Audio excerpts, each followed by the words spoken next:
I slammed the front door shut, my hands trembling as I clutched the grocery bags. Another day, another argument with Ethan about money. I took a deep breath, trying to compose myself before facing my family. "Mom, I need $50 for a new game," Cassius called from the living room, not bothering to look up from his phone. "Honey, we've talked about this. We need to cut back on expenses," I said, setting the bags on the kitchen counter.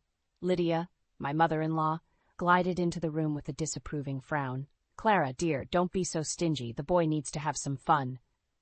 I bit my tongue, resisting the urge to snap at her. "Lydia, we're barely making ends meet. Ethan lost his job, and I'm the only one bringing in money right now."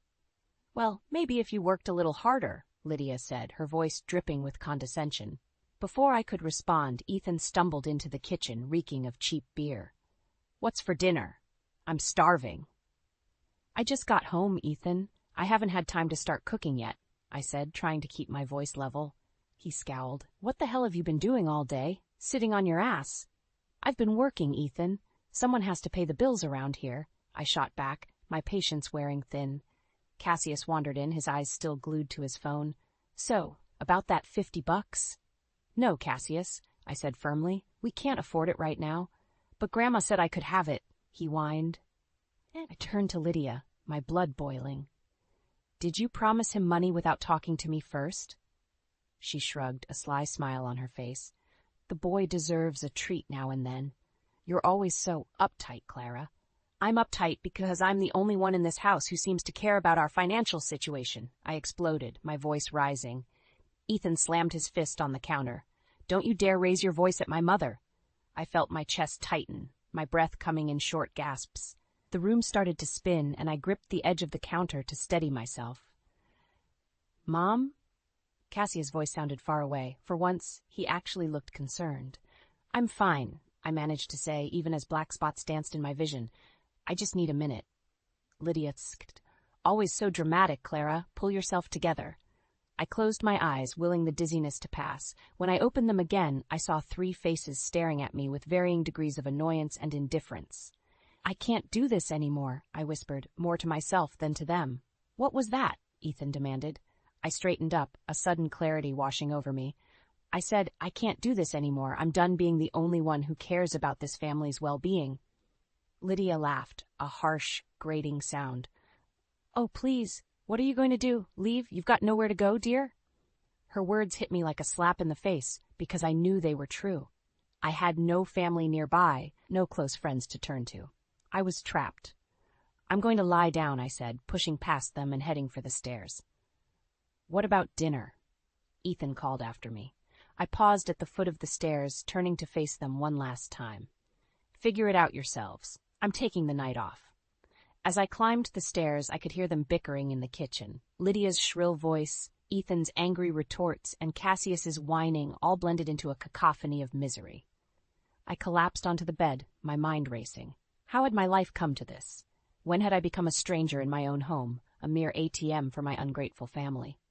As I lay there, staring at the ceiling, a plan began to form in my mind. I couldn't leave, not yet, but I could start preparing. I could start fighting back. Tomorrow, I decided, things would change. Tomorrow, I would start taking my life back, one small step at a time. Little did I know, tomorrow would bring a revelation that would shatter the very foundation of my world. I woke up early the next morning, my head pounding from the stress of yesterday's confrontations. The house was quiet, a rare moment of peace before the storm of family drama inevitably hit. I made my way downstairs, hoping to enjoy a cup of coffee alone. No such luck. Lydia was already in the kitchen, rifling through my purse. "What are you doing?" I demanded, snatching my bag away from her. Lydia smiled, all innocence. "Oh, Clara, dear, I was just looking for some change for the paper boy."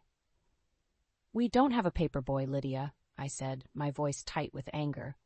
"And even if we did, you have no right to go through my things." She waved her hand dismissively. "Don't be so dramatic. We're family, aren't we?" Before I could respond, Cassius trudged into the kitchen, his eyes glued to his phone as usual. "Mom, I need money for lunch today." I sighed. "Cassius, I gave you lunch money on Monday. What happened to it?" He shrugged, not looking up. "Spent it." "On what?" I pressed. "Stuff," he mumbled. Lydia chimed in. Oh, let the boy have his fun, Clara. You're always so tight with money. I felt my blood pressure rising. Lydia, I'm tight with money because we don't have any to spare. Ethan's unemployed, remember? Well, maybe if you worked a little harder. Lydia started, but I cut her off. I work 60 hours a week, I shouted, my patience finally snapping. I'm the only one bringing in any income, and you two are spending it like water. Cassius finally looked up from his phone, his face twisted in a sneer. Grandma says you're just being selfish. I turned to Lydia, fury coursing through me. Is that what you've been telling him? Lydia's face was a mask of innocence. I merely suggested that perhaps you could be a bit more generous with your family. My family? I laughed bitterly. You mean the family that treats me like a walking ATM? The family that doesn't lift a finger to help around the house or contribute financially? Mom, chill out, Cassius said, rolling his eyes. It's not our fault Dad lost his job. No, but it is your fault that you're spending money we don't have on things you don't need, I snapped. Lydia placed a hand on Cassius's shoulder. Don't listen to her, dear. Your mother's just stressed. Why don't you go get ready for school? I'll make sure you have lunch money. As Cassius left the room, I turned on Lydia. Stop undermining me with my own son. I'm merely trying to keep the peace, Lydia said, her voice dripping with false concern. Someone has to, with you flying off the handle at every little thing. Every little thing? I was practically shaking with rage now. You're encouraging my son to waste money we don't have, going behind my back to give him cash, and then painting me as the villain when I try to be responsible. Lydia's eyes narrowed. Be careful. Clara, you wouldn't want Ethan to hear you speaking to his mother this way. Hear what? Ethan's voice came from the doorway. He stumbled into the kitchen, looking hungover and irritable. Lydia's demeanor instantly changed. Oh, nothing, dear. Clara and I were just having a little chat about household expenses. I opened my mouth to protest, but Ethan cut me off. Christ, Clara, are you harping on about money again? Give it a rest, will you? I felt something snap inside me. You know what? Fine. You want me to give it a rest? I will. I'm done. You three can figure out how to pay the bills and keep food on the table. I'm taking a personal day. I grabbed my purse and car keys, ignoring their protests as I stormed out of the house. As I pulled out of the driveway, I saw Lydia in the window, a triumphant smirk on her face.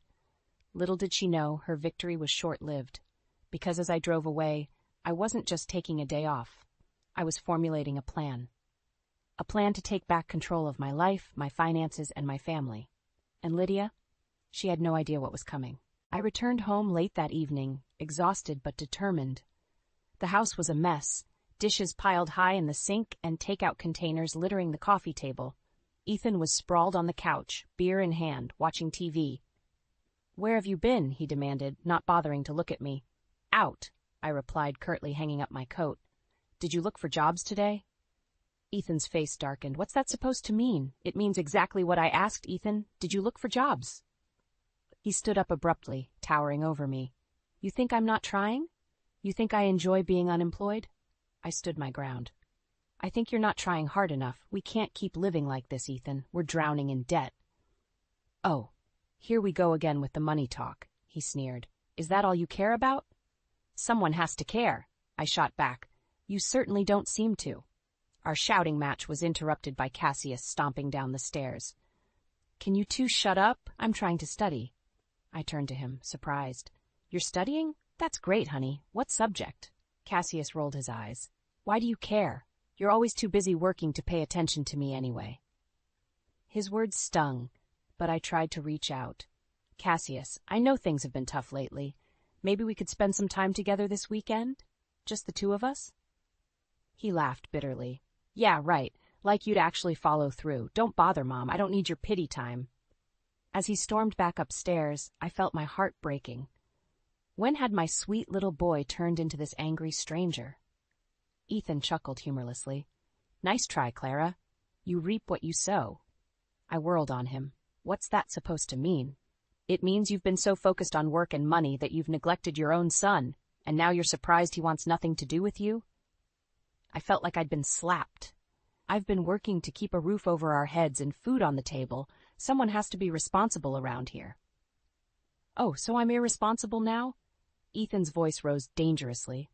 If the shoe fits, I shouted back. Suddenly, Lydia appeared at the top of the stairs. What's all this commotion? Ethan, dear, are you all right? Ethan's demeanor instantly changed. It's nothing, Mom. Clara's just being difficult again. Lydia descended the stairs, her face a mask of concern. Oh, Clara, dear, when will you learn? All this stress isn't good for anyone. Perhaps if you were a bit more supportive of Ethan during this difficult time. I couldn't believe what I was hearing. Supportive? I'm the only one keeping this family afloat. And you two are spending money like water. Lydia's eyes narrowed. Now, Clara, let's not exaggerate. We're family. We support each other. Support? I laughed bitterly. Is that what you call undermining me at every turn? Spoiling Cassius behind my back? Ethan stepped between us. Don't you dare speak to my mother that way. I felt something snap inside me. Your mother? What about your wife, Ethan? What about the mother of your child? The room fell silent. Ethan and Lydia exchanged a look that sent chills down my spine. What? I demanded. What aren't you telling me? Lydia's face twisted into a cruel smile. Oh, Clara, you really don't know, do you? Ethan's face paled. Mom, don't. But Lydia was already speaking, her words like daggers to my heart. Ethan isn't Cassius's father, Clara, and you're not the first woman he's deceived. The world seemed to tilt on its axis. I staggered back, gripping the wall for support. What? I whispered, my voice barely audible. Ethan's face was a mask of guilt and anger. Mom, how could you? But I was already moving, grabbing my purse and keys. I couldn't breathe, couldn't think. I had to get out. As I fled the house, I heard Lydia's voice, dripping with false concern. Oh dear, was it something I said? The door slammed behind me, leaving me alone in the night, my world shattered into a million pieces. I spent the night driving aimlessly, my mind reeling from Lydia's revelation. By dawn, I found myself parked outside our house, exhausted and numb. I steeled myself and walked inside, determined to confront Ethan and get the truth. The house was quiet as I entered. I found Ethan in the kitchen, nursing a cup of coffee. He looked up, his eyes bloodshot and weary. Clara, he began, but I cut him off. Is it true? I demanded. Is Cassius not your son? Ethan's silence was all the confirmation I needed. I felt my world crumbling around me. How could you? I whispered, my voice trembling with rage and hurt. All these years you let me believe. I'm sorry, Ethan interrupted, his voice hollow. I never meant for you to find out like this. Find out like this? I echoed incredulously. When exactly were you planning to tell me? On your deathbed? Before Ethan could respond, Lydia glided into the kitchen, a smug smile on her face. Oh, good, you're back. I was worried you might do something rash. I turned on her, fury coursing through my veins. You've known all along, haven't you? You've been holding this over my head for years.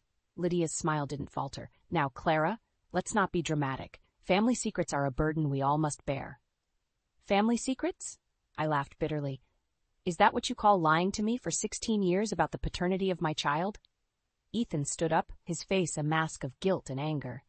Mom, that's enough. This is between Clara and me. Lydia's eyes flashed dangerously.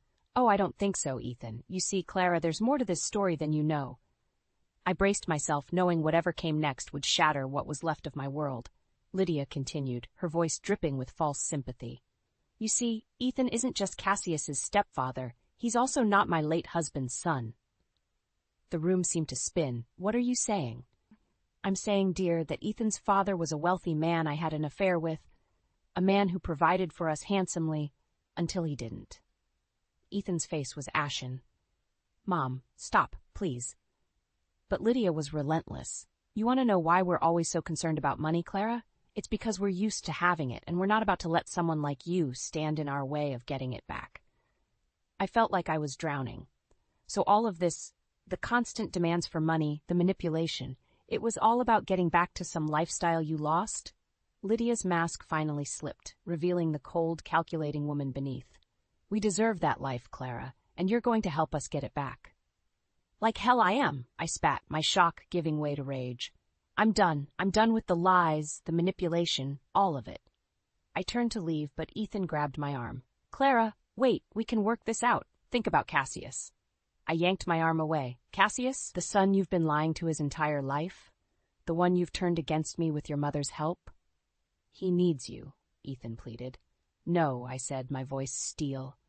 What he needs is the truth. And that's exactly what he's going to get. As I stormed out of the kitchen, I heard Lydia's voice, cold and threatening. "You'll regret this, Clara. We'll make sure of it." I paused at the foot of the stairs, my heart pounding. I knew what I had to do next would change everything, but I couldn't live with the lies anymore. "Cassius," I called out. "Come down here. There's something you need to know." As I heard footsteps above, I steeled myself for the hardest conversation of my life. But for the first time in years, I felt a glimmer of hope. The truth was out, and with it came the strength to fight back against the family that had manipulated me for far too long. Little did I know, this was just the beginning of a battle that would test every ounce of my resolve. The days following my confrontation with Ethan and Lydia were a blur of tension and hostility. Cassius hadn't spoken to me since I revealed the truth about his parentage, and Ethan alternated between pleading for forgiveness and lashing out in anger. Lydia, meanwhile, watched it all with a cold, calculating gaze that sent chills down my spine. I threw myself into work, desperate for an escape from the toxic atmosphere at home. But the stress was taking its toll. Headaches plagued me constantly, and I found myself struggling to focus on even the simplest tasks. One morning, as I rushed to get ready for an important meeting, a wave of dizziness hit me. I gripped the bathroom counter, my vision blurring. "Clara?" Ethan's voice came from the hallway. "Hurry up, will you? I need to use the bathroom." I tried to respond, but the words wouldn't come. My left arm felt heavy, numb. Panic rose in my chest as I realized what was happening. I managed to croak before my legs gave out. I crumpled to the floor, my head slamming against the tile. The next thing I knew, I was in a hospital bed, the steady beep of monitors filling the air. A doctor stood at the foot of my bed, her face grave. "Mrs. Thompson, you've suffered a minor stroke," she explained. "You're lucky your husband found you when he did." I closed my eyes, overwhelmed. A stroke, at 40. How had my life come to this? "When can I go home?" I asked, my voice barely above a whisper. The doctor frowned.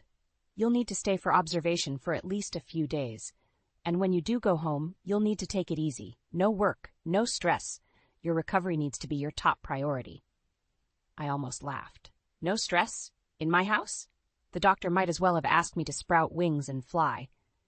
Ethan entered the room then, Lydia close behind. For a moment, I saw genuine concern in his eyes, but it was quickly replaced by his usual look of annoyance. "So what's the verdict?" he asked the doctor. "When can she come home? We've got bills to pay, you know." I stared at him in disbelief. I'd just had a stroke, and all he could think about was money. The doctor explained the situation, emphasizing the need for rest and recovery. Ethan nodded impatiently, while Lydia's eyes narrowed. "Well," Lydia said, her voice dripping with false concern, "I suppose we'll just have to manage without you for a while, Clara, though I'm not sure how we'll make ends meet." I felt a surge of anger. "I just had a stroke, Lydia. Is money really all you can think about?" Lydia's mask slipped for a moment, revealing the cold, hard woman beneath. "Life doesn't stop because you're ill, Clara. Bills still need to be paid, food still needs to be bought. Your responsibilities don't pause just because you're having personal issues." I couldn't believe what I was hearing. Personal issues? Is that what you call a stroke? Ethan stepped in, his face a mixture of guilt and frustration. "What Mom means is, we're worried about how we'll manage while you're recovering. You know we depend on your income." The weight of their expectations, their constant demands, pressed down on me like a physical force.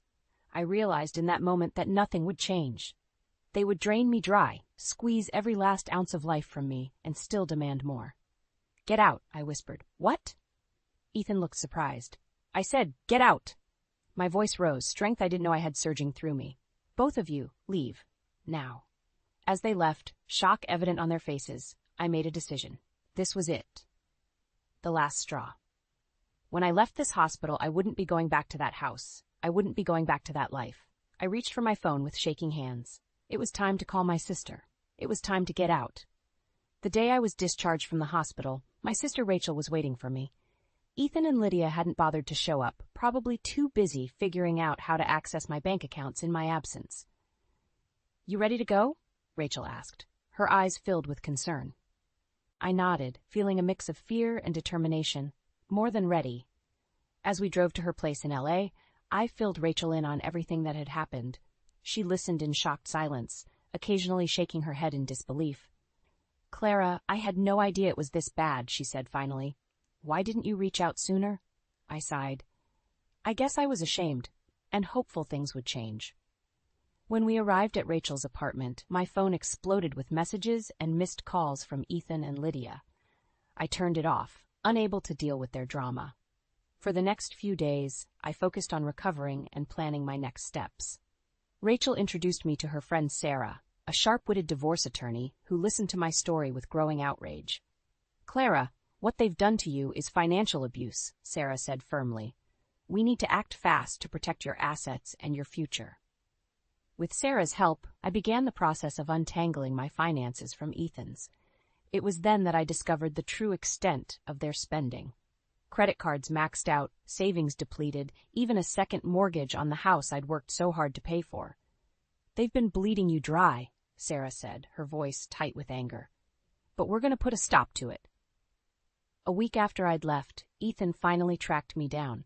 He showed up at Rachel's apartment, pounding on the door. "Clara, I know you're in there," he shouted. "You can't just abandon your family like this." I opened the door, steeling myself. "I'm not abandoning anyone, Ethan. I'm saving myself." His face contorted with rage. "You selfish bitch. Do you have any idea what you've done? We can't pay the bills. Cassius needs new clothes for school and Mom's medication." "Stop," I interrupted, my voice surprisingly calm. "Your financial problems are not my responsibility anymore. I'm done being your personal ATM." "You can't do this to us," he snarled. "We're family." I laughed bitterly. "Family? Is that what you call lying to me for years, manipulating me, driving me to the brink of death with stress? No, Ethan, we're not family. We're done." I slammed the door in his face, my heart pounding. As his shouts faded, I turned to find Rachel and Sarah watching me with a mix of pride and concern. "You did good," Sarah said. "Now let's make it official." The next day, we filed for divorce. I also froze all joint accounts and removed Ethan and Lydia's access to my personal finances. It felt like cutting off a gangrenous limb, painful but necessary for survival. The backlash was immediate and vicious. Lydia launched a smear campaign, telling anyone who would listen that I was a neglectful mother who had abandoned her family. Cassius, manipulated by his grandmother, sent me hateful messages that broke my heart. But the worst blow came when I received a letter from Ethan's lawyer. They were contesting the divorce, claiming I was mentally unstable due to my stroke. They wanted full control of all our assets and were even pushing for alimony. I felt the world closing in around me. How could they do this? How could they twist my illness against me, try to strip me of everything I'd worked for? As I sat on Rachel's couch, the letter crumpled in my fist. I felt a familiar wave of dizziness wash over me. The stress was threatening to overwhelm me again, to drag me back into that dark place. But this time, I refused to let it win. This time, I would fight back. I looked up at Rachel and Sarah, my voice steady despite the tears in my eyes. I want to counter-sue. For everything. It's time they learned they can't push me around anymore. Sarah nodded, a fierce gleam in her eye. "Let's do it. It's time to show them who they're really messing with." As we began to plan our strategy, I felt a surge of strength. The battle ahead would be tough, but for the first time in years, I was ready to fight for myself. And this time, I wouldn't back down. The courtroom felt suffocating as I sat beside Sarah, my hands trembling slightly. Across the aisle, Ethan and Lydia glared at me, their faces masks of righteous indignation. Cassius wasn't present, and my heart ached at his absence. "All rise," the bailiff called out, and the judge entered. As the proceedings began, Sarah presented our case with razor-sharp precision. She detailed the years of financial abuse, the manipulation, and the toll it had taken on my health. I felt exposed, my private pain laid bare for all to see, but I held my head high. Then it was Ethan's lawyer's turn. He painted a picture of me as an unstable, neglectful mother who had abandoned her family in their time of need. He even suggested that my stroke was a convenient excuse to shirk my responsibilities. "Your Honor," he said, his voice dripping with false concern, "Mrs. Thompson's erratic behavior and sudden departure from the family home raised serious questions about her mental state. We believe it would be in everyone's best interest if Mr. Thompson were granted full control of their joint assets." I felt a surge of panic. Could they really do this? Could they strip me of everything I'd worked for? Sarah squeezed my hand reassuringly before standing. Your Honor, if I may? She proceeded to present evidence of Ethan and Lydia's reckless spending, the maxed-out credit cards, the second mortgage they'd taken out without my knowledge. She even had statements from my doctors confirming that the stress of my home situation had directly contributed to my stroke. As she spoke, I watched Ethan and Lydia's faces. Ethan looked increasingly uncomfortable, while Lydia's eyes darted around the room, as if seeking an escape route. Then came the bombshell. Your Honor, Sarah said, we have evidence that Mrs. Lydia Thompson has been siphoning money from Clara and Ethan's joint accounts into a private offshore account for years. The courtroom erupted in murmurs. Lydia's face went pale, while Ethan turned to her in shock. Furthermore, Sarah continued, we have reason to believe that this money is connected to the inheritance from Ethan's biological father, the wealthy man Mrs. Lydia Thompson had an affair with years ago. I watched as Ethan's world crumbled around him. He stared at his mother, betrayal etched across his face. The judge called for order, his gavel echoing through the courtroom. In light of this new evidence, we'll take a brief recess. Court will reconvene in 1 hour. As we filed out of the courtroom, I felt a mix of vindication and exhaustion, but the battle wasn't over yet. In the hallway, Ethan approached me, his face a storm of emotions. Clara, I had no idea about the money, about my father, none of it. For a moment I felt a flicker of sympathy for him, but then I remembered all the years of neglect, of dismissal, of choosing his mother over me time and time again. It doesn't change anything, Ethan, I said quietly. You made your choices. Now you have to live with them. As I turned away, I saw Cassius standing at the end of the hallway, his eyes wide with confusion and hurt. My heart clenched. Cassius, I called out, taking a step towards him. But before I could reach him, Lydia appeared, grabbing his arm and pulling him away. Don't listen to her lies, darling, I heard her hiss. She's trying to turn you against us. Cassius looked back at me, uncertainty in his eyes, before disappearing around the corner with Lydia. I felt my knees go weak, and Sarah quickly guided me to a nearby bench. It's not over, Clara, she said firmly. We're close, so close to ending this once and for all. As we sat there, waiting for the court to reconvene, I felt a strange mix of hope and despair. I was on the verge of reclaiming my life, my finances, my freedom, but at what cost? Had I lost my son forever? The bailiff's voice rang out, calling us back into the courtroom. This was it, the moment that would decide everything. With a deep breath, I stood up, squaring my shoulders. Whatever happened next, I was ready to face it. For the first time in years, I was fighting for myself. And I wasn't about to give up now. 5 years had passed since that fateful day in court. I'd won my freedom, my finances, and a new life, but the cost had been high. Cassius, manipulated by Lydia's lies, had chosen to stay with his father. The pain of that loss never truly faded. I was sipping coffee on the balcony of my LA apartment when my phone buzzed, an unknown number. I answered cautiously. Mom? The voice was deeper, but I'd know it anywhere. Cassius? My heart raced. Is everything okay? There was a long pause. Not really. Can we talk? In person? An hour later, I opened my door to find not just Cassius, but Ethan too. They looked defeated. Ethan's hair had gone gray, and Cassius, now 21, had a wariness in his eyes that broke my heart. Come in, I said, stepping aside. They sat on my couch, looking out of place in my new life. I perched on the edge of an armchair, waiting. Ethan spoke first. Clara, we need your help. I felt a familiar tightness in my chest. What kind of help? Cassius looked up, his eyes pleading. We're broke, Mom. Grandma Lydia, she took everything. The house, the cars, even Dad's inheritance. She's gone, disappeared to some tropical island. We've got nothing left. I sat back stunned. How? Why? Ethan's face crumpled. After you left, things fell apart. I couldn't hold down a job. Lydia kept spending, saying her connections would save us. But it was all lies. She was just using us, like she always had.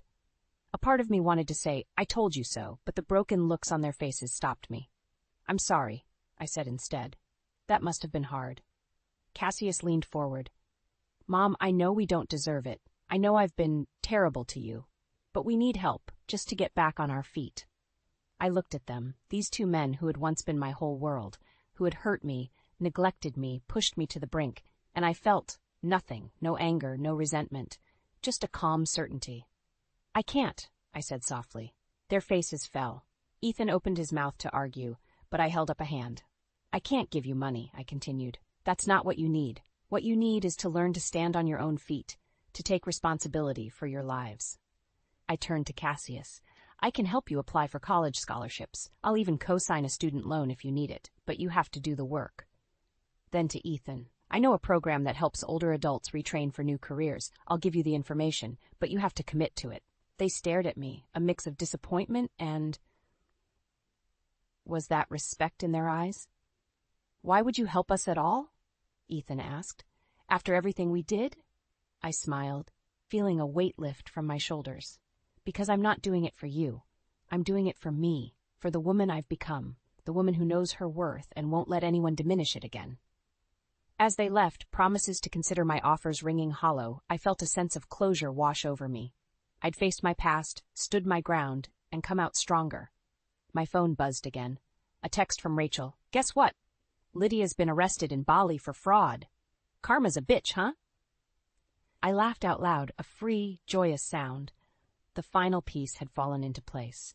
Justice, in its own twisted way, had been served. I walked back out to my balcony, looking out over the city I now called home. The sun was setting, painting the sky in brilliant oranges and pinks. A new day was ending, but for me, it felt like a beginning. I'd lost a family, yes, but I'd gained something far more precious, myself. And as I stood there, bathed in the warm glow of the setting sun, I knew with absolute certainty that I was going to be okay. More than okay, I was going to thrive. You think you can trust family to have your back, but what happens when they're the ones holding the knife? Those words rang hollow in my mind as I stared numbly at the incriminating photos strewn across my desk. Pictures of my younger sister Alina and my boyfriend Jamie, intimate moments captured that shattered my world into pieces. "How could you do this to me?" I asked hoarsely, tears streaming down my cheeks as Jamie shifted uncomfortably in front of me. Alina simply smirked. "Did you really think he could ever be fully satisfied with someone as dull and boring as you, sis? Jamie deserves excitement in his life, something you've never been able to provide." The venom in her words stung, made worse by Jamie's refusal to meet my eyes. My creative passion as a graphic designer used to energize him, or so I thought. But Alina's magnetic charm had clearly seduced him. I was 28 years old, established in my career, and thinking I had the perfect life in our big city. Meanwhile, Alina at 24 had always seethed with jealousy at my accomplishments, masking it behind a dazzling smile. "This has to stop right now," I stated firmly, trying to regain some semblance of control. "Jamie, we're through. And you, Alina, get out of my apartment. I never want to see your face again." Jamie opened his mouth but seemed to think better of it. Without a word, he turned and left. The slamming door an exclamation point on our now shattered relationship. Alina just laughed derisively. "Oh, Brenna, always trying to be the principled one. Without me, you'd be completely alone in this world. Deep down you know you need me more than I need you." I looked at her with a mix of heartbreak and disgust. This was my own flesh and blood, someone who was supposed to have my back. But her callous betrayal cut deeper than any wound. Grabbing my purse, I pushed past her towards the exit. "I'm going to stay at a hotel tonight. Don't be there when I get back tomorrow to collect my things." "Running away again?" she taunted. "Just like when we were kids." I tuned out her voice, her toxic words no longer able to draw a reaction. My life as I knew it lay in ruins, but I would rebuild from the ashes. Starting now, Alina was dead to me. The next day, I returned to an empty apartment, just as I had demanded. As I packed my belongings, Jamie's discarded shirts and Alina's makeup stained the space that was once my sanctuary. I knew in that moment nothing would be the same. But at least one truth had been unveiled. The person I should have been able to trust above all others was the blade that cut deepest. With my life in boxes, I left behind the ruins of my past. Where I was headed, I didn't know. But any path away from Alina's deceit and the memory of Jamie's ultimate betrayal was the right direction. Blood might be thicker than water, but for me, the blood between sisters had been irreparably poisoned. It was time to start over and rebuild myself from this broken state. It had been 3 months since I left behind the wreckage of my life in that city. The stabbing pain had subsided into a dull ache, but I couldn't shake the bitter taste of betrayal from my mouth. I had settled into a cozy studio apartment and secured a freelance graphic design gig to keep me afloat. At least work provided a temporary escape from dwelling on Alina's treachery and Jamie's unfaithfulness. Then one evening my phone rang with an eerily familiar number. Against my better judgment, I answered tentatively. "Hello? Brenna?" My traitorous sister's sickly sweet voice oozed through the line. "It's me, Alina. I've been trying to reach you." My grip tightened on the phone. "What do you want? I have nothing left to say to you." "Please, you have to hear me out," she pleaded, her tone dripping with feigned remorse. "Jamie was just a horrible mistake. I've realized how much I need my big sister in my life." I scoffed at her audacity. "You stabbed me in the back and stole my boyfriend, all because you were jealous of my life. Why should I believe a word you say?" There was a pause, and then a sniffle, like she was choking back tears. "You're right. I was spiteful and cruel. I was so envious of what you had achieved that I tried to take it for myself. I've hit rock bottom, Brenna. I have nowhere else to turn." The remorseful act was almost convincing, but then I remembered the smug satisfaction on her face as she revealed the sordid affair. "Save your crocodile tears," I snapped. "You chose to betray me, and now you have to live with the consequences. Don't contact me again." I went to hang up, but her panicked voice burst through. "Wait, I'm pregnant, and the baby is Jamie's." Those words landed like a sucker punch to the gut. I drew in a shaky breath, my mind spinning. "You're lying," I managed weakly. "This is just another one of your manipulative games." "I swear on Mom and Dad's graves," she said, deadly serious now. "I need your support, Brenna. You're all I have left in this world. Please." Part of me inwardly recoiled at the thought of offering any help to the person who decimated my life. But another part, the hapless sister deep within, wanted to believe there was still a shred of redeemable humanity in Alina. "If what you're saying is true," I said carefully, "then you're going to need somewhere to stay and some help getting on your feet for the baby's sake. Not for you. Never for you again." "Thank you," she gushed, the relief palpable in her voice. "I'll make the arrangements right away to come stay with you. You won't regret this, I promise." I doubted those words, but I'd take solace in being able to keep my unforgivable sister at a distance while ensuring her child didn't suffer for her sins. As I hung up, an uneasy knot twisted in my gut. Deep down, I feared that allowing Alina back into my world, even peripherally, was a recipe for future disaster. But I owed it to that innocent baby to try to rein in its conniving mother. If she burned me again, there would be no more second chances. The bridge would be burned for good this time. Only then would I be free from the heavy burden of the sister I once loved, but now loathed. Against my better judgment, I agreed to let Alina stay with me until she got back on her feet. 3 days later, there was a knocking at my door. I steeled myself and pulled it open to see Alina standing there, her bump clearly visible beneath a tight maternity dress.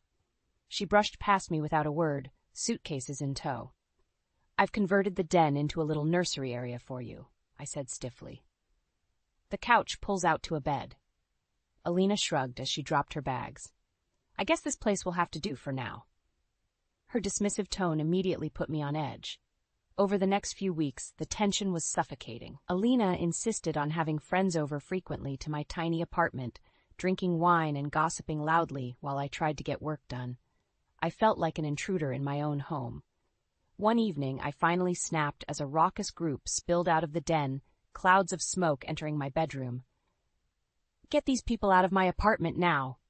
I barked at Alina, who was cradling her belly as she took a long drag from a cigarette. She feigned an innocent look. "We're just having a little fun, Brenna. You need to learn to lighten up." That smug, infuriating look on her face, it was too much. I had dealt with her endless insults and violations of my boundaries, all for the sake of that unborn child. But enough was enough.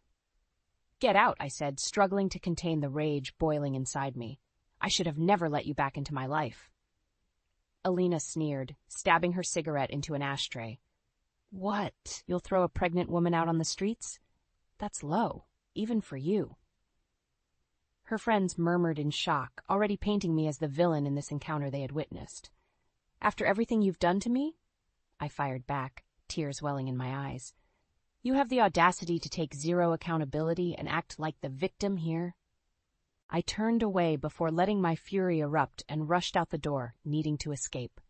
I ended up holed up in a dingy 24-hour diner, sipping stale coffee, and wondering where my life went so horribly astray. I realized with sinking certainty that no matter how much I gave to appeasing Alina, she would never reciprocate. She was a remorseless black hole who only took and took until there was nothing left to give. I was tired of being the source that fed her insatiable need to manipulate. By the time I finally returned home near dawn, the apartment was blessedly silent, but it hardly felt like home any longer. In the end, Alina had gotten what she wanted. My sanctuary had been utterly defiled. I spent the next several days dodging Alina completely by burying myself in work and heading to the office to avoid her chaos. Then one day, I got a notification that I had been evicted from my apartment due to the constant partying and noise complaints. When I confronted Alina, she played dumb. You know how wild my friends can get sometimes. I tried to keep it under control, I swear. She had undermined me once again, this time destroying my living situation through neglect and irresponsibility. Alina had won, confident that I would never actually make her leave, as her due date grew closer. But the isolation and despair of losing my home validated what I already knew. I was better off alone than continuously being tormented by my own sister's venom. With nothing left to lose, it became startlingly clear what I had to do next. I would make Alina pay dearly for her multitude of sins against me. Once and for all, she needed to atone for the trail of misery she had unleashed. An idea began formulating in my mind, a deliciously devious plan to strip away that smug facade and make her feel the ultimate consequences. Revenge would be mine. After being evicted from my apartment, I had no choice but to crash with a friend while I got back on my feet. Alina had found a place to stay as well, though I made it clear I wanted zero contact with her unless it involved the baby. A few weeks later, I was interviewing for a graphic design role at a small agency. My previous work had them practically drooling to bring me aboard. As I waited in the lobby, a tall, broad-shouldered man in a crisp suit entered and gave me a warm smile. "You must be Brenna. I'm Cole, one of the lawyers who works with the agency on contracts and whatnot." I shook his outstretched hand, immediately comforted by his confident yet gentle demeanor. There was a kindness and integrity to his eyes that I hadn't encountered in a long time. After nailing the interview, I was offered the job on the spot. As I excitedly relayed the news to Cole, he flashed that smile again. "In that case, you'll have to let me take you out for celebratory drinks tonight, my treat." I'll admit, I was taken aback by his forwardness. But after everything with Alina and that snake Jamie, it was also refreshing to be direct and let intentions be known instead of dealing with mind games. "You know what? I'd like that," I replied with a sly grin. We ended up in a dive bar trading stories from our checkered pasts, with Cole being surprisingly open about overcoming a gambling addiction in his 20s. For my part, I gave him the carefully redacted version of my tale, avoiding any mention of Alina's treachery. "Sounds like this ex of yours really put you through the ringer," he observed after I danced around the details. "I'm just glad I was able to get my life on track before anything too disastrous happened." Something about Cole's soothing presence and words of encouragement left me longing to finally unburden the full truth I had been carrying alone for months. So many times Alina had weaponized her fake tears and pleas for support, manipulating me into offering misplaced empathy. But gazing into Cole's earnest eyes, I sensed I could finally confront those demons head-on without fear of exploitation. He just seemed to exude trustworthiness from every pore. "There's more to the story," I admitted, taking a stealing breath. "One that's eaten me up inside for longer than I can stand." Cole leaned in attentively as I relayed the foul details. Alina's despicable seduction of Jamie, her callous reveal of their affair, the psychological torment she inflicted repeatedly under the guise of needing family. With each agonizing confession, I could feel the weight of shame and anger releasing from my body. To his immense credit, Cole didn't once interrupt or judge. He simply listened, letting me purge those toxic burdens into the space between us. When I finally reached the end, tears streamed freely down my cheeks. Cole reached his hand across the table and clasped mine firmly. "I'm so sorry you had to go through all that," he said with quiet compassion. "Your sister, she sounds like a truly terrible person." I let out a shuddering breath, clinging to his steadying grip. "The worst part is, she keeps finding new ways to haunt me and make me miserable. I want to move on, but she won't let me." Cole's expression hardened as he gave a slow nod. "Then we need to make sure she can never hurt you again." Those 9 words were like a balm to my wounded spirit. For once, it wasn't just me against the cruel machinations of my own flesh and blood. I had an ally. As our eyes locked, I realized Cole was the asset I needed to finally, permanently put Alina in her place once and for all. No more toying with my life. No more toxic manipulations enabled by misguided family loyalty. It was time to stop being the victim and take control. Alina wanted to see the dark side. She was about to get her reign of terror paid back to her in spades. Over the next few weeks, Cole and I began hatching an intricate plan to bring Alina's misdeeds to light. I filled him in on all the sordid details and depraved acts she had committed, stoking the fires of his protective anger. "She needs to pay for what she's done," Cole stated firmly one evening over strategy meeting beers. "Exploiting family ties and decimating your life like that is unforgivable." I nodded fervently. Alina's twisted actions had cost me my home, my relationship, my peace of mind. All because of her jealousy and depravity. "I want to expose her lies and make her suffer the consequences," I declared, tempering the vengeful ire burning in my heart. "But I also want to do it in a way where she can never play the victim again." Cole leaned back, pensively stroking the stubble on his chiseled jaw as he processed my words. "You're talking about giving her enough figurative rope to hang herself," he said at last. "Getting her overconfident, poisonous fangs to extend so we can restrain them for good." A slow smile stretched across my face. "Leave it to the lawyer to articulate the strategy so perfectly." "Exactly. We need to make her slip up and reveal her true vile nature publicly, removing any plausible deniability." "And I know just the event that would make the perfect stage," Cole replied with a wolfish grin. A few days later, I was seated across from Alina at a luncheonette near her place. Her belly was massively swollen. The insufferable brat would be dropping that kid any day now. "You wanted to meet?" She regarded me with patent disinterest as she idly stirred her iced tea. "This better be good. Being on my feet is so taxing lately." I fought to keep my expression neutral as I produced a glossy invitation embossed with an award ceremony logo. "You remember that big design gala I attended last year? The one that effectively launched my career?" Alina's eyes narrowed as she caught the distinct whiff of professionalism and prestige. Her mouth began watering like a predator detecting vulnerability. "Of course," she replied coolly, adding a demeaning hair toss for good measure. "The only real success you've ever had in this industry." Hook, line and sinker. Well, this year they've asked me to not only attend the VIP reception, but present my latest branding concepts to the entire convention hall. I made sure to state the words slowly and clearly to amplify their impact. "I see," Alina responded, her veneer of indifference cracking slightly as envy glinted behind her eyes. "That's a rather prestigious honor. Which is why I'd love for my family to be there supporting me," I continued in a sugary sweet tone. "You and Jamie should both come as my special guests. It'll be a magical evening I want to share with the people I care about most." The blatant exclusion of Mom and Dad did not go unnoticed, based on the way Alina bristled. But her lust for the opulent gala overpowered any immediate objections.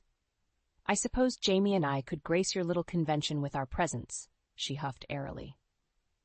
"After everything we've been through, the least you can do is dedicate your career highlight to making it up to us."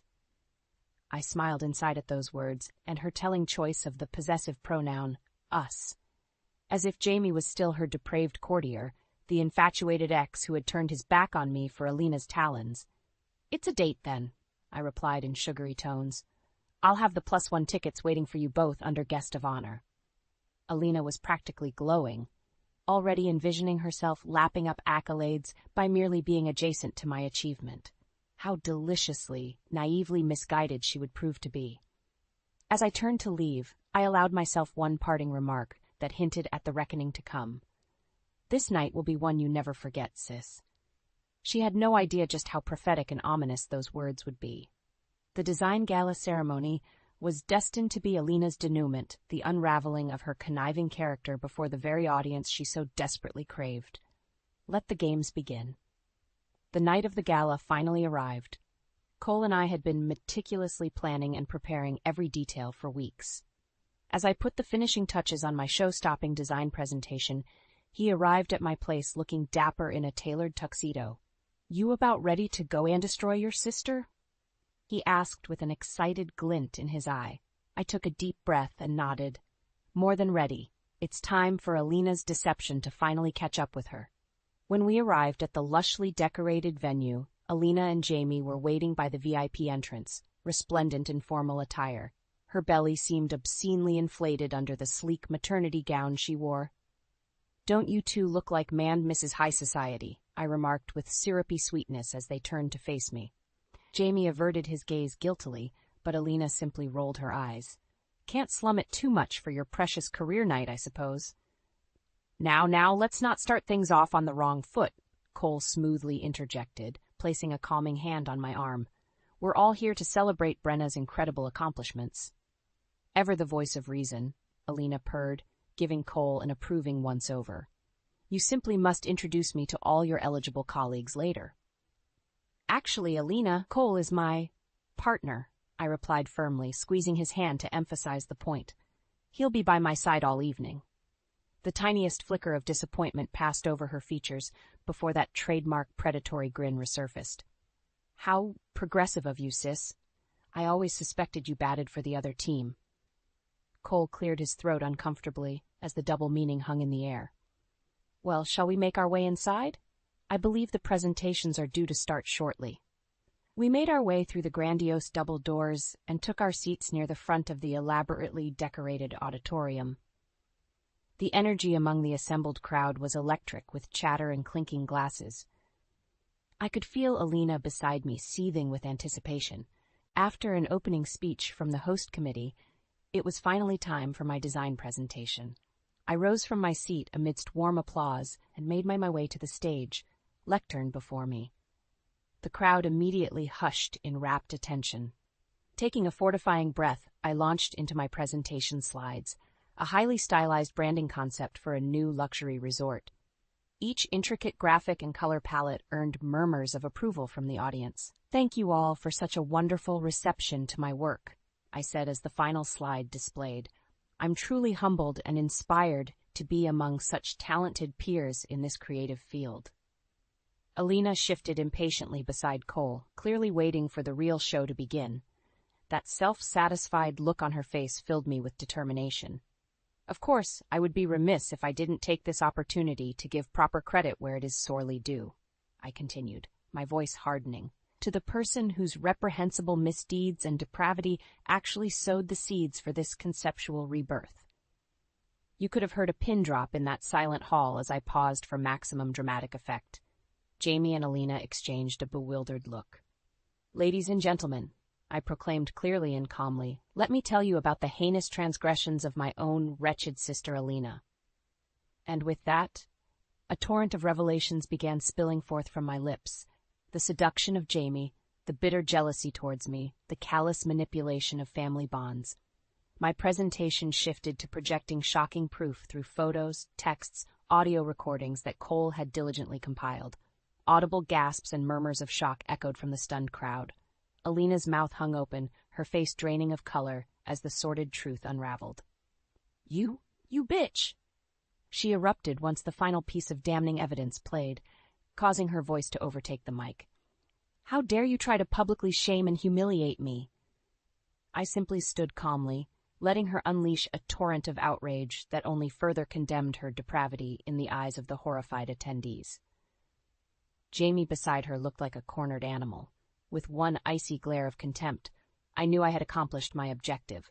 Alina's viperous fangs were fully extended, and I had the antidote to permanently neuter her poisonous ways.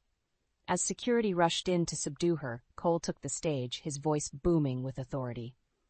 "Alina Merriweather, you are hereby being charged with defamation of character, financial fraud, emotional duress, and a menagerie of other offenses against your own flesh and blood."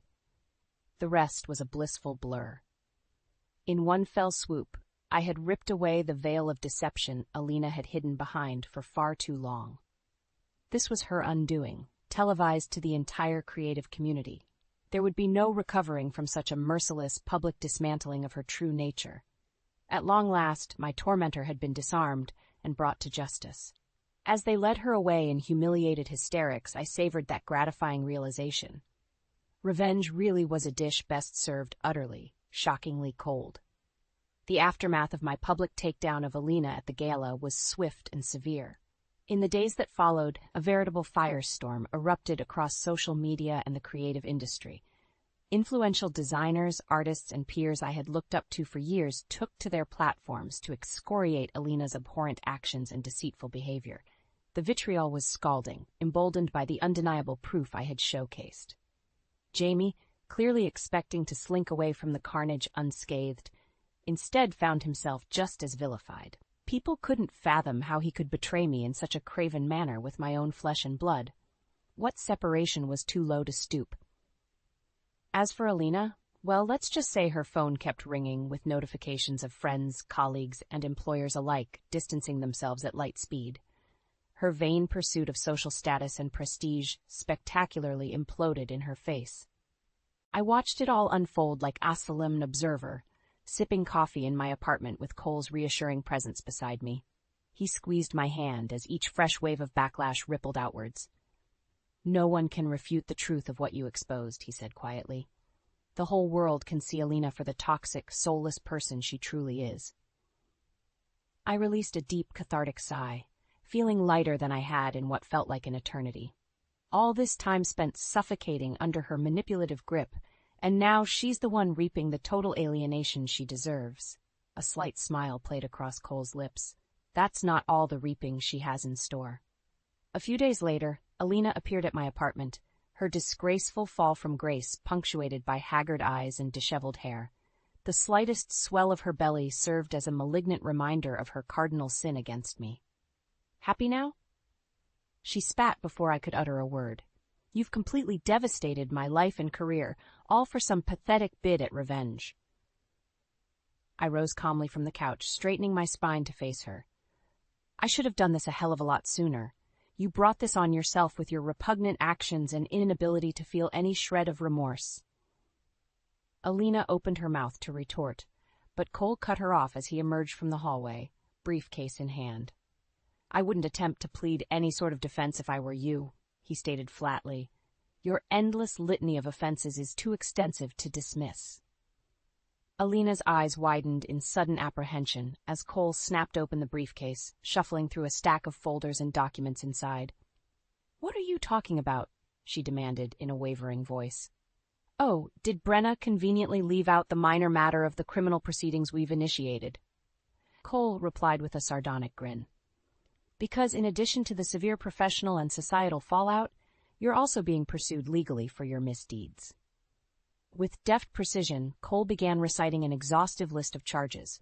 Financial fraud, defamation of character, emotional distress, harassment. The sheer number was dizzying. For each transgression, he brandished documented evidence in the form of bank statements, email trails, even voice recordings of her vindictive ravings.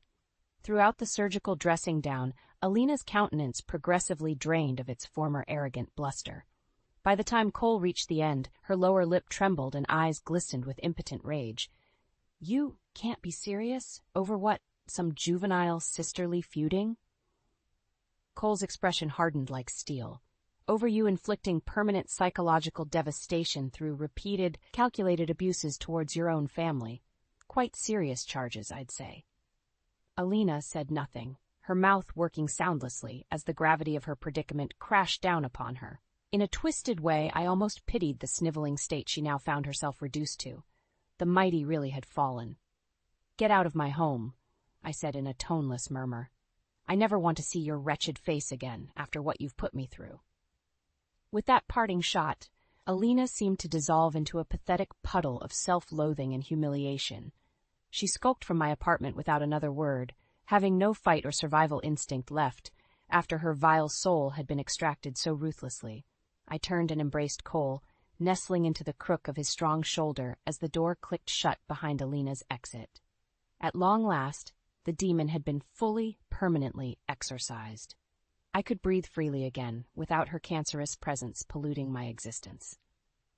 As a new dawn rose, I reveled in the first day of reclaiming my life wholly on my own terms. Revenge could never be sweeter than this long-coveted liberation. With Alina forcibly extricated from my life, the world suddenly seemed brighter, the air crisper. Like a cancer in remission, the toxic malignancy that was my sister had been cut out, allowing healing to finally take root. In the weeks that followed her shameful departure, the fallout from my exposé at the gala continued rippling outwards in destructive waves. Alina found herself persona non grata in every professional circle, her reputation irreparably sullied. She was terminated from her posh marketing job after a tidal wave of outraged emails and calls overwhelmed the company's HR department. Self-inflicted pariah status ensured she was blacklisted from any other opportunities in the future. The legal ramifications were even more severe. I watched with a satisfied smirk as Alina shuffled into the courthouse for her first hearing, wearing an oversized coat to conceal her swollen pregnancy frame. The once radiant beauty had withered into a haggard, downtrodden shadow. Cole delivered an impassioned prosecution statement, methodically presenting all the evidence of Alina's emotional abuse, financial misdeeds, and malicious actions compiled against me over the years. Her public defender could only sit mutely as he was buried under the overwhelming mountain of proof. Due to the severity and extent of these calculated offenses perpetrated by the defendant, we are seeking maximum punitive damages be awarded to the victim, Miss Brenna Wilkins, Cole proclaimed, shooting me a subtle wink of encouragement. I wasn't primarily concerned with monetary restitution. No amount could undo the trauma and gaslighting Alina had inflicted upon me. But I reveled in her ashen, defeated expression as the judges sworn her guilty on every count, saddling her with fines, community service obligations, and potential jail time. The ultimate insult was she wouldn't even be able to fall back on her false public relations skills in the future to salvage any sort of career resurrection. I had ensured her toxic reputation would forever supersede any professional competence. As the sentencing concluded, and bailiffs escorted Alina from the room in handcuffs, she finally met my eyes. The hollow, vitriolic glare she shot my way spoke volumes about the molten core of hatred still burning within her shriveled husk.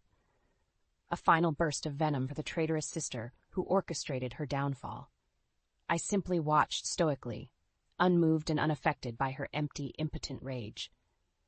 She had nobody to blame but herself for the miserable pit into which she now festered. I found it profoundly symbolic justice that she would likely give birth to her child under the oppressive weight of incarceration. That night, Cole took me out for a celebratory dinner at an upscale restaurant, treating me to expensive wine and desserts. As we polished off the last morsels, I caught him giving me an adoring look across the table. "What?" I asked with a slight blush at his tender gaze. "I'm just thinking about how far you've come," he replied meaningfully. "From the broken, emotionally battered person you were when we first met, to this brilliant, confident phoenix reborn from the ashes of your past traumas. You're a true inspiration, Brenna." I felt a lump catch in my throat at his heartfelt words. Cole had stood resolution at my side through all the turmoil, his solidity and compassion giving me the strength to persevere. He quite literally helped me take back my life. Without overthinking it, I reached across the table and took his hand, giving it an affectionate squeeze. "I couldn't have done any of this without you," I said softly. "You saw me at my lowest and darkest points, and still chose to believe in me and put that monster in her place. I'll never be able to repay that debt." Cole's thumb traced soothing circles over my knuckles as he gazed warmly into my eyes. "Just promise me one thing, that you'll leave the past in the past. Let the hurt and anger go, and only allow positive growth from this point forward." I felt a solitary tear of release trickle down my cheek as I gave a firm nod, absorbing the depth of his caring counsel. For far too long, Alina's toxic legacy had weighed me down and inhibited me from true self-actualization. It was finally time to shed that heavy, corroded chain forever. "You have my word," I replied, returning Cole's tender smile. With him by my side, I knew there was nothing but bright possibilities ahead. A lifetime's worth of potential awaited me, unburdened by the poisonous shackles of my own flesh and blood. For the first time in forever, I could breathe freely and choose my own destiny. Karma had ultimately had its karmic reckoning, delivering me from the torturous thrall of evil that was my sister. Moving forward, I would embrace hope, optimism, and the inner fortitude to never let such a cancerous force diminish my spirit again. A new chapter was finally free to begin.